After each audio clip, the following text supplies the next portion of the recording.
जय हिंद दोस्तों, मैं निधि बेन चौहान। आज हम करेंगे क्लास 10th का 1.1 का क्वेश्चन नंबर 5। इसमें हमें बताना है कि 9m प्लस 1 अथवा 9m प्लस 2 को हम किसी पूर्णांक का इस्तेमाल करके क्या वापस इस फॉर्म में ला सकते हैं, और वो भी घन करके। ठीक है, पिछला क्वेश्चन था वर्ग करके और ये क्वेश्चन है हमें घन करना है। घन मतलब घात 3। ओके, तो देखिए हमें इसमें दिया गया है 9m प्लस 1 9m प्लस 8। हमें इन सभी वैल्यूज को घन करके यानी कि घात 3 लगाकर उसे सॉल्व करना है। ठीक है, और हमें वापस फिर इसे फॉर्म में लाना है और q को हमें यहाँ पे एक पूर्णांक माना है। ठीक है, अब आप कहेंगे जी यहाँ तो 9m है और आप सॉल्व कर रहे हैं 3 से, तो हम इसलिए सॉल्व कर रहे हैं 3 से क्योंकि 9 से करेंगे तो बहुत बड़ा सम हो जाएगा, और क्योंकि 3 जो है वो 9 का एक अवयव है। ठीक है, 3 जो है वो 9 का एक अवयव है। जब हम 9 का एलसीएम लेते हैं तो हमेशा हम 3 से शुरू करते हैं, 3 तिया 9, इसलिए हम 9 की जगह 3 रख के, ताकि जो हमारा सम है वो छोटा रहे और इजीली सॉल्व हो जाए। ठीक है, तो पहला है हमारा 3q का घन। ओके, यानी कि पहला हमारा क्वेश्चन 9m, उसको हम सॉल्व कर रहे हैं और हमें घन करके सॉल्व करना है। घन मतलब घात 3। तो पहला है 3q का आप घन करें, और q यहाँ पर एक पूर्णांक है। ठीक है, तो 3q का घन। अब 3 का घन क्या होता है? 3 तिया 9, 9 तिया 27। ओके, तो ये आ गया 27q का घन। ओके, अब 27q का घन आ गया। उसके बाद हमने कॉमन ले लिया 9, क्योंकि देखिए हमें समझो सॉल्व करना है वो 9m की फॉर्म में लेके आना है, इसलिए हम यहाँ पर कॉमन लेंगे 9। ठीक है, तो 9 कॉमन लिया तो अंदर रह गया 3q का घन, और अब हमने इसको लिख दिया 9m। अब m क्यों? क्योंकि हमने यहाँ पर q को पूर्णांक माना है, तो जो भी ब्रैकेट में आएगा उसे हम मान लेंगे पूर्णांक। m बराबर 3q का घन पूर्णांक है। हमेशा ये ब्रैकेट में हमें मेंशन करना है। ओके, सेकंड वैल्यू है हमारी 3q प्लस 1। ठीक है, और उसका करना है हमें घन। अब 3q प्लस 1 का घन, तो ये एक फॉर्मूला बन रहा है। कौन सा फॉर्मूला? a प्लस बी का घन। तो देखिए फॉर्मूला हमारा मैंने यहाँ पर लिख के बताया आपको। a प्लस बी का घन होता है a का घन plus 3a square b plus 3ab square plus b का घन। ठीक है, अब इस फॉर्मूले को हम यहाँ पुट करेंगे। कैसे करेंगे? पहला है a का घन, तो a क्या है इसमें? 3q, तो 3q का घन।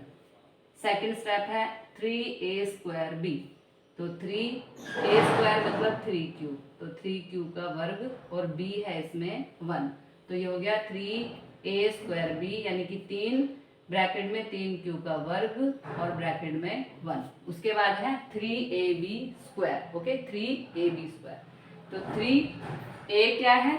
3q, और b क्या है? 1, तो 3ab का वर्ग, यानी कि 1 पे आ जाएगा हमारा वर्ग, और लास्ट है b का घन। ओके, तो b का घन मतलब b क्या है हमारा? 1 है इसमें, तो 1 का घन लगा दिया। ये हमने फॉर्मूला के अकॉर्डिंग वैल्यूज पुट कर दी। ओके, अब 3q का घन, तो 3 का घन 27 और q का घन। ओके, अब ये सभी को हम देखिए 3 का वर्ग दे रहा है, तो 3 का वर्ग हो गया 9, तो 9 तिया 27q का वर्ग।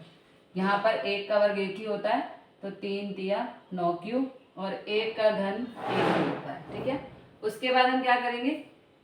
इन तीनों में से हम 9 को कॉमन लेंगे। अब 9 क्यों कॉमन लेना है? क्योंकि हमें आंसर लाना है 9m प्लस 1, तो इसलिए हम 9 को कॉमन ले लेंगे। ठीक है, तो हमने 9 को कॉमन लिया यहाँ पर, तो अंदर बचा 9 आ गया बाहर, 3q का वर्ग, क्योंकि यहाँ 27q का घन था। ठीक है, प्लस यहाँ पे 27q का वर्ग है, यहाँ से कॉमन लिया तो 3q का वर्ग। यहाँ 9q है तो यहाँ खाली q बच जाएगा, क्योंकि 9 तो हमने कॉमन ले लिया। अब जो ब्रैकेट में आया है इस पूरी टर्म को हम मानेंगे m, बिकॉज हमें वही सॉल्यूशन लाना है, m की फॉर्म में सॉल्यूशन लाना है। ठीक है, तो देखिए 3q का घन plus 3q square plus q हमारा एक पूर्णांक हो गया, और हमने इसे m बराबर यहाँ पे लिख दिया, तो हमारा आंसर आ गया 9m प्लस 1। 9m प्लस 1, यही हमें लाना था ना यहाँ पर। ठीक है, तो ये 9 और ये पूरी टर्म को हम मान लेंगे m, और यहाँ लिख देंगे कि ये एक पूर्णांक है, वो लिखना पड़ेगा आपको। ठीक है, तो आंसर आ गया हमारा 9m प्लस 1। ओके, तो देखिए दूसरा भी आ गया। अब तीसरा 3q प्लस 2, देखिए 3q सॉल्व हो चुका, 3q प्लस 1 सॉल्व हो चुका, 3q प्लस 2 को हम सॉल्व कर रहे हैं और उसका निकालना है घन। तो बिल्कुल पिछले की तरह घन है, तो फॉर्मूला लगेगा कौन सा, a प्लस बी का घन। देखिए a प्लस बी का घन का फॉर्मूला है a का घन plus 3a square b plus 3ab square plus b का घन। ओके, तो अब उस फॉर्मूले के हिसाब से हम यहाँ वैल्यूज पुट कर देंगे। इसमें a क्या है 3q और b है हमारा 2। तो पहला क्या है a का घन, तो यानी कि 3q का घन। ओके, फिर हमें रखना है 3a square b, 3a square b, तो 3a क्या है हमारा 3q, तो 3q का वर्ग और b है हमारा 2। इस तरह से हमने 3a स्क्वायर b रख दिया। अब हमें रखना है 3ab स्क्वायर, तो 3a क्या है 3q, तो 3q, b है हमारा 2, तो 2 का वर्ग, तो वैल्यू आ गई 3ab का वर्ग। और लास्ट है b का घन। ओके, तो b क्या है हमारा 2, तो 2 का घन हो गया। अब इसे हम सॉल्व करेंगे, कैसे करेंगे देखिए, 3 का घन, 3 तिया 9, 9 तिया 27, तो 27 q का घन। ओके, यहाँ पर है 3q का वर्ग, तो 3 का वर्ग 9, ठीक है, 3 का वर्ग 9, तो 9 तिया 27 और 27 दूनी 54, सभी को गुणा कर दिया। ओके, लेकिन यहाँ रह गया q का वर्ग। अब यहाँ पर भी 3 तिया 9 और यहाँ पे दे रहा है 2 का वर्ग, तो 3 तिया 9, 2 का वर्ग हमारा 4 होता है, ठीक है, 3 तिया 9, 2 दूनी 4, तो 9 चौक 36q, और यहाँ पर 2 का घन, तो 2 का घन क्या होता है 2 दूनी 4, 4 दूनी 8। ओके, ये सभी वैल्यूज हमने यहाँ लिख दी। अब फिर से हम इसमें से कॉमन लेंगे 9। 9 क्यों कॉमन लेना है, बिकॉज हमें इस फॉर्म में आंसर लाना है, तो हम 9 कॉमन लेंगे। ठीक है, तो यहाँ 9 कॉमन लिया, अंदर बचा 3q का घन प्लस 6q का वर्ग प्लस 4q, क्योंकि देखिए 9 तिया 27, 9 6 54 और 9 चौक 36, इस तरह से हमने 9 को कॉमन ले लिया।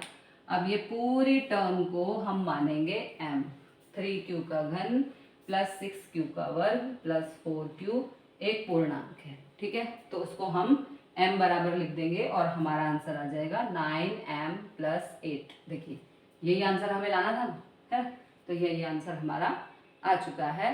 कहने का मतलब ये है कि इन तीनों टर्म का जो हमारा घन करके है, ठीक है, हमें घन करके बताना था, q एक पूर्णांक है यहाँ पर, और हमें घन करके बताना था कि क्या इन्हें हम वापस किसी पूर्णांक का घन करके क्या हम वापस इस फॉर्म में ला सकते हैं। तो हाँ, हम ला सकते हैं। हमने q को पूर्णांक लिया और सभी के घन वाइज हमने सॉल्व किया। ठीक है, तो वापस हमारे आंसर आ गए।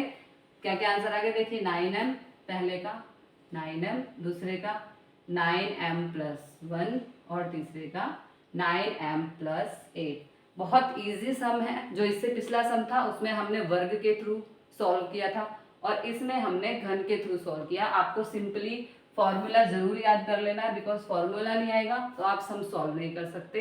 एक बारी ध्यान से करेंगे, 2 बारी ध्यान से करेंगे तो आई होप बिल्कुल आपको समझ में आ जाएगा। मिलते हैं अगले क्वेश्चन के साथ अगली वीडियो में। जय हिंद, जय भारत।